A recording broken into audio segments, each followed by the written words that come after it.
These are the best Luka Doncic scoring secrets to get more buckets. But what is it about Luka that gives teams problems on the defensive end? And how can you impact the game in a similar way? Well, in the next minute, I'm going to break down the scoring secrets of Luka Doncic to have you getting buckets on the court like a 2K My player.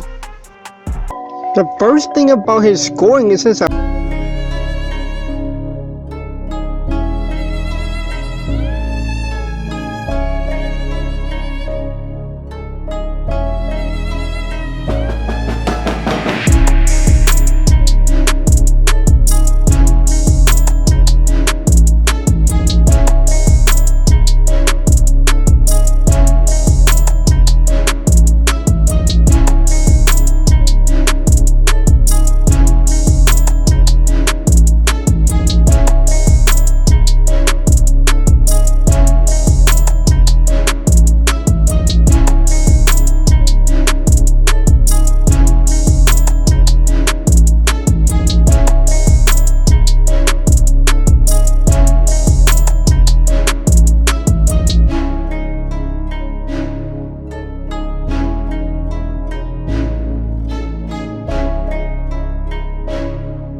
that makes him so difficult to guard is his ball handling and his ability to create scoring opportunities for himself.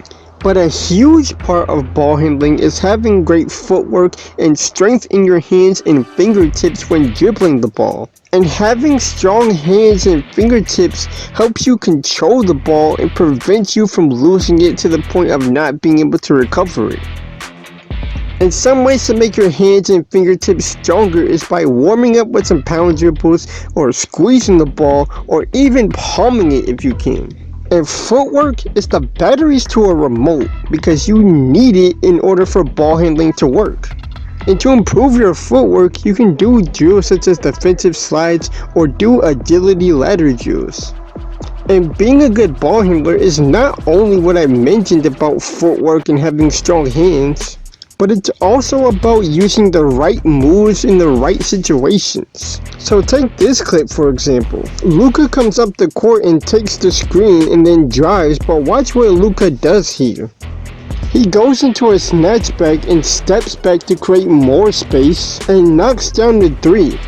And after driving and getting his defender to try to stay in front of him, he stops on a dime with the snatchback, which gives him that space to knock down the three-pointer. And there are actually two different versions of the snatchback that you can use to stop on a dime, such as the behind-the-back snatchback and the snatchback between your legs. But speaking of moves, let's have a little quiz. What move do we typically see Luka, James Harden, and other players using to create separation as well? Is it the crossover, the step back, or the between the legs?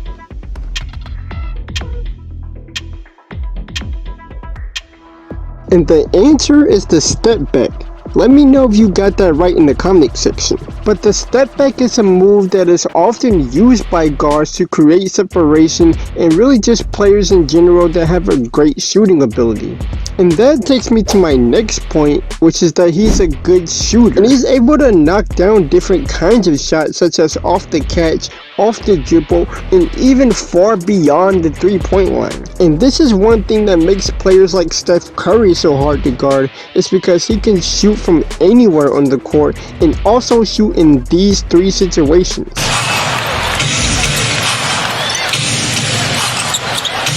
Luka with a Kogi giving chase and Doncic. And Luka also has a strong finishing game, using a variety of different layups, floaters, and pull-ups to finish around the basket. And having these shots in your game gives you the option to score around the basket without completely driving to the basket. And this is important, especially as a guard, because there won't always be a jump shot or an easy layup at the basket available. And similar to the post hook, floaters are also high arcing shots that are used to get shots over bigger defenders to avoid getting blocked. And to make high arcing floaters, you want to start by dribbling towards the basket, and as your defender gets closer or as you approach the mid-range area, you want to time your steps to gather the ball for a controlled shot. And to make sure that you're shooting a controlled shot, you want to drive at a pace to where you can still control the momentum of your body. And just like shooting a jump shot, you want to keep your eyes on your preferred target of the rim to maintain accuracy, and then you release the ball high in the air with your palm or your fingertips. And now to recap. The first thing about his scoring is his ability to score in the post with post fadeaways and post hooks, which is a skill you don't typically expect point guards to have, which is actually a reason to have it in your game. And it just makes you more difficult to guard when you're able to score in a variety of different positions and situations on the court. And some of the best post moves for guards to use are the post fadeaway, the post hook, the post spin, and the step through. And the post fadeaway is a good move for creating a little bit of separation by jumping away from your defender and from the basket. In the post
off the dribble, and even far beyond the three-point line. And Luka also has a strong finishing game, using a variety of different layups, floaters, and pull-ups to finish around the basket. And having these shots in your game gives you the option to score around the basket without completely driving to the basket. And this is important, especially as a guard, because there won't always be a jump shot or an easy layup at the basket available. And with these skills in your game, you'll get buckets on the court, dominate in games, and be unguardable like this.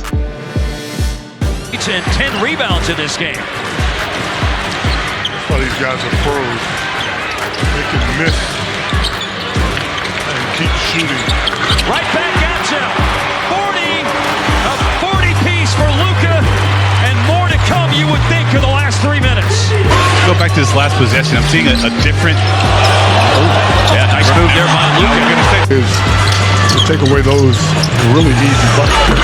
Deep three is on the money for Luka over Sohan. First 3 points of the game for Luka. But there are even more aspects to ball handling that are crucial for guards. So click this video right here to learn how to be a shifty ball handler. Start up on the boards, back on the D, right? And making sure you have lots of bodies back and make the Raptors have to get into their half-court offense. And as we know, the Raptors are a much better transition team.